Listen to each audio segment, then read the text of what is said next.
안녕하세요. 이재일입니다. 엑셀 강좌를 시작하도록 하겠습니다. 이번 강좌는 통계 함수와 관련된 두 번째 강좌입니다. 지난번 강좌에서 평균을 구할 수 있는 에버레이지 함수와 가장 큰 숫자 값 중에 가장 큰 값을 구할 수 있는 맥스 함수, 그리고 숫자 값 중에 가장 작은 값을 구할 수 있는 민 함수에 관련된 설명을 드렸고요.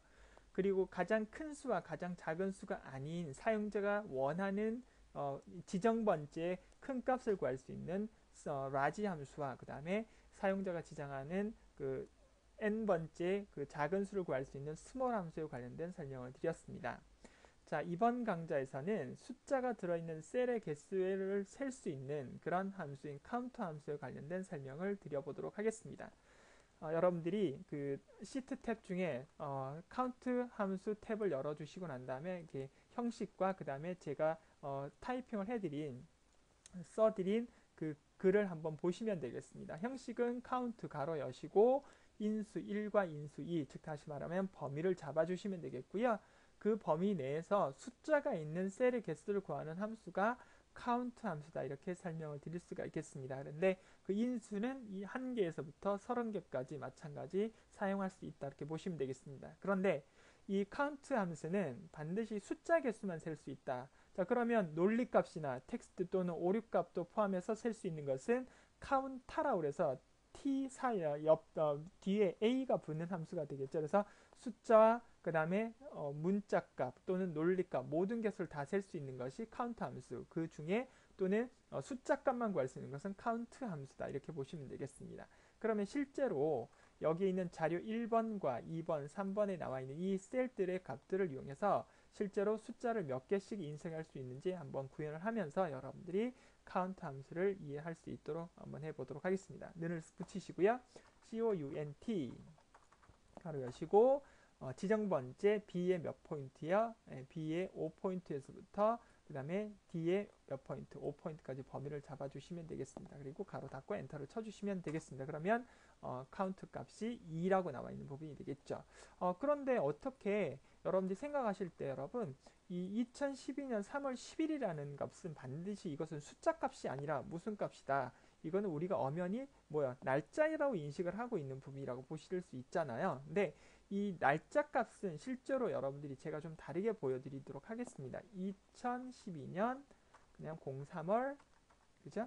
03월 10일이다, 이렇게 돼 있는데 이 값은 실제로 저희가 이해하기 쉽도록 하기 위해서 이것을 날짜 형식으로 바꿔놓은 것이지, 컴퓨터가 인식할 때는 1970년 1월 1일을 숫자 1로 카운트해서 2012년 그 다음에 3월 10일 값을 여러분은 이것을 숫자로 다 계산한다고 생각을 해주시면 되겠습니다. 그래서 마우스 오른쪽 버튼 눌러서 셀 서식에 가서 이것을 여러분들하고 같이 한번 바꿔보도록 하겠습니다. 그래서 바꿔서 이 값이 과연 얼마 값이 나오는지 한번 보도록 하겠습니다. 이것을 1번으로 바꾸게 되면, 확인 버튼 누르게 되면 2012년 3월 10일은 이와 같이 4만 978이라는 그런 수치값으로 인식을 한다는 겁니다. 그래서 우리가 흔히 볼 때 이 날짜 형식은 날짜라고 생각하시지 마시고 이 카운트로 구현을 할 때는 이것은 숫자로 인식이 된다, 이렇게 생각을 해주시면 되겠습니다. 어떤 숫자요? 4만 978이라는 숫자로 인식이 됐기 때문에 60과 4978이라고 해서 두 개가 더해져서 2라고 이제 산출이 되는 그런 부분이라고 보시면 되겠습니다. 자, 그러면 하단 부분을 한번 설명을 드려보도록 하겠습니다. 자, 그 다음에 는 붙이시고요. 그 다음에 count 가로 여시고 그 다음에 범위를 잡아주시고 가로 닫아주시면 2라고 나오죠. 그런데 여러분 이 true 값은 논리 값이기 때문에 이건 숫자로 인식이 되지 않는다, 이렇게 보시면 되겠고요. 마찬가지 이 날짜뿐만 아니라 시간도 뭐로 다 계산이 된다, 전부 다 수치로 계산이 된다, 이렇게 알아두시면 되겠습니다. 자, 그 다음 밑에 것도 한번 구해보도록 하겠습니다. count 가로 여시고 범위를 잡아주시고 가로 닫고 엔터 치시게 되면 당연히 1이 나오겠죠. 공백과 숫자는 문자는 인식이 안 된다고 말씀을 드렸고요. 그 다음에 count 가로 열고 그 다음에 범위를 잡아주시고 가로 닫아주시면 이렇게 2가 카운트 되는 것을 여러분들이 확인하실 수 있을 것 같습니다. 자, 카운트 함수는 말 그대로 숫자값만 카운트하는 부분인데 그 숫자값 중에는 날짜와 그 다음에 시간 형식을 전부 다 숫자로 변환해서 인식하는 그런 특징들을 가지고 있다고 생각을 하시면 되겠습니다. 자, 그 다음 나오는 것이 여러분 count if라고 보시면 되겠습니다. 자, count if는 여러분들이 원하는 조건, 즉 그 많은 자료 중에서 조건에 맞는 데이터의 개수만을 구하는 함수라고 생각하시면 되겠습니다. 그래서 여기서 뭐 제가 잠깐 설명을 드렸지만 지정된 범위에서 조건에 맞는 셀의 개수를 구하는 부분이다. 그래서 많은 자료 중에 조건에 맞는 데이터 개수만 구하는 것이고 찾을 조건이 있는 범위에서 조건에 맞는 데이터를 찾아서 개수를 여러분들이 축출해내는 그런 함수라고 보시면 되겠습니다. 자, 그러면 문법 형식은 어떻게 쓰느냐? 범위와 그 다음에 조건을 이렇게 붙여주시면 되겠습니다. 그럼 한번 시도를 한번 해보도록 하겠습니다. 자, 여기다가 는을 쓰시고요. count if 카론트 열고요. 그 다음에 range 범위를 잡아달라고 말을 하고 있습니다. 그래서 이 범위는 여기서 품목 부분부터 가도록 하겠습니다. 근데 반드시 품목에 이 필드명을 쓰시면 안 되고 실 데이터가 있는 이 범위만 범위를 잡아주셔야 합니다. 그래서 범위를 잡아주시고 난 다음에 조건이 어떤 조건이다. 여기서 그 삼성컴이라는 이런 범위를 잡아주시면 되겠습니다. 가로 닫아주시면 되겠습니다. 엔터 치게 되면 삼성컴은 여기서 몇 개다? 건수가 3개다. 그래서 하나, 그 다음에 둘, 3개가 이렇게 카운트가 된 것을 여러분들이 보실 수가 있겠습니다. 자, 마찬가지 는을 쓰시고요. 그 다음에 count 똑같습니다. unt if 가로 여시고 범위는 똑같습니다. 잡아주시고요. 그 다음에 콤마, 그 다음에 여기서는 소니 캠이라고 쓰시면 되겠죠. 이렇게. 자, 여기서 엔터 가로 닫고요. 그 다음 마찬가지 는 쓰시고요. count if 가로 여시고 그 다음에 범위를 잡아주신 다음에 그 다음에 콤마 그 다음에 조건을 써주시면 되는데 이게는 dios니까요. dios. 자, 그런데 여러분 여기서 혹시나 이 더블 따옴편에 들어가는 조건 형태에서 이 조건을 비교할 수 있는 데이터 값과 조금이라도 다르면은 계산이 되지 않는다는 겁니다. 즉 다시 말하면 여기서 혹시 몰라서 스페이스바를 하나 딱 누르면 저희가 볼 때는 그냥 디오스지만 컴퓨터가 인식할 때는 디오스 그리고 공백이 하나 들어온 것까지 뭐요? 조건으로 인식을 하기 때문에 엔터를 쳐보면 값이 나오지 않는다는 거죠. 값이 없다라고 보신다는 거죠. 그래서 반드시 여러분들이 여기서 쓰는 조건 부분은 이 조건 부분은 여러분들이 그 조건을 비교할 범위에 있는 실 데이터의 값과 동일한 그런 문자나 숫자를 써주셔야지 여러분들이 인위적으로 바꾸시면 되지 않는다고 보시면 되겠습니다. 그래서 이 부분을 지우고 엔터를 쳐보게 되면 이렇게 나오는 부분이라고 보시면 되겠습니다.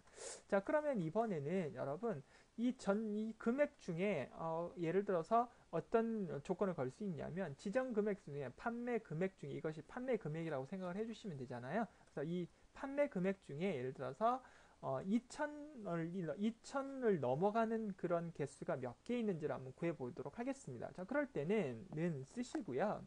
count if 가로 열고 범위는 어디서 어디까지 요 금액 범위라고 그랬으니까 금액의 범위를 잡아주시고 그 다음에 콤마 그 다음에 여기서 이렇게 2천 이렇게 2천보다 크거나 같다 이렇게 쓰면 되겠습니다. 그래서 엔터를 쳐보면 자 이렇게 나온다는 거죠. 이렇게 입력한 수식에 오류가 있답니다. 그러니까 이 말은 뭐냐면 조건을 걸 때는 반드시 이 조건은 더블 따옴표를 붙여줘야 된다. 그러니까 저희가 보편적으로 보면 그 엑셀에서 문자일 경우에만 더블 따옴표를 붙여서 작업을 한다고 여러분들이 생각을 하셨는데요. 여기서는 반드시 count if나 sum if에서는 이 조건에다 반드시 더블 따옴표를 붙여주셔서 조건임을 인식을 시켜줘야 됩니다. 그래서 엔터를 쳐보면 여기서 2천을 넘어가는 그런 금액의 개수는 하나, 둘, 그 다음에 3개밖에 없다. 이렇게 보시면 되겠고요. 그리고 이 더블 따옴표가 문자를 나타내기도 하지만 count if나 sum if 내에서는 이것은 조건을 지정할 수 있는 그런 필요한 그런 문자 기호다라고 생각을 해주시면 되겠습니다. 그래서 반드시 이렇게 더블 따옴표를 붙여주셔야만 되는 부분을 여러분들이 꼭 인식을 해주셨으면 좋겠습니다. 그래서 여러분 지금 저와 같이 한 부분이 뭐냐면 조건에 맞는 셀의 개수를 구할 수 있는 count if를 여러분들에게 설명을 드렸고요. count if와 비슷한 것이 sum if가 되겠습니다. 그래서 범위의 조건에 맞는 그 다음에 지정된 값을 구할 수 있는 값이 이제 sum if다 그렇게 보시면 되겠습니다. 그래서 sum if와 count if는 좀 비슷하긴 하지만 약간 좀 더 세분화되어 있는 것이 sum if라고 보시면 되겠습니다. 단순히 개수만 구할 수 있느냐 아니면 그 지정 범위에서 조건에 맞는 지정된 범위를 구할 수 있느냐, 또는 뭐 여러분들이 또 지정하는 뭐 셀의 어떤 합계를 구할 수 있느냐, 평균을 구할 수 있느냐, 이런 값으로 여러분들이 이해를 해주시면 되겠습니다. 이번에는 프리퀘ን시 함수라고 해서 배열 1의 범위에 대한 배열 2의 요소의 빈도수를 구하는 것. 즉 다시 말하면 지금 여러분들이 보신 것처럼 자료 1번과 2번 이렇게 항목들의 배열이 이렇게 쭉 나와 있는 부분이 있는데요. 여기에서 이 전체 데이터 중에 점수 구간별로 빈도수가 과연 몇 개씩 발생할 수 있는지를 비교할 수 있는 함수가 프리퀘ን시 함수라고 생각을 해주시면 되겠습니다. 그래서 제가 옆에다가 이렇게 장황하게 좀 설명을 좀 드렸는데요. 이해를 돕기 위해서 여러분들에게 설명을 드렸지만, 여러분들은 간단하게 각 점수별로 발생한 빈도수가 몇 개인지를 찾을 수 있는 것이 프리퀘ን시 함수다, 이렇게 보시면 되겠습니다. 여러분들은 강좌를 보시면서 여기에 나와 있는 내용을 직접 좀 읽으셔도 도움이 될 것 같아서 제가 이렇게 기입을 해드렸으니까 여러분들이 이걸 좀 잘 봐주시면 될 것 같습니다. 자, 그러면 프리퀘ን시 함수를 한번 구해보도록 하겠습니다. 프리퀘ን시 함수를 구하실 때는 반드시 여러분들이 그 발생 빈도수를 축출할 수 있는 이 범위를 여러분들이 먼저 구역을 먼저 범위로 잡아주셔야 합니다. 그래서 이렇게 블럭을 잡으신 다음에 는 쓰시고요. 그리고 FRE 자 프리퀘ን시라고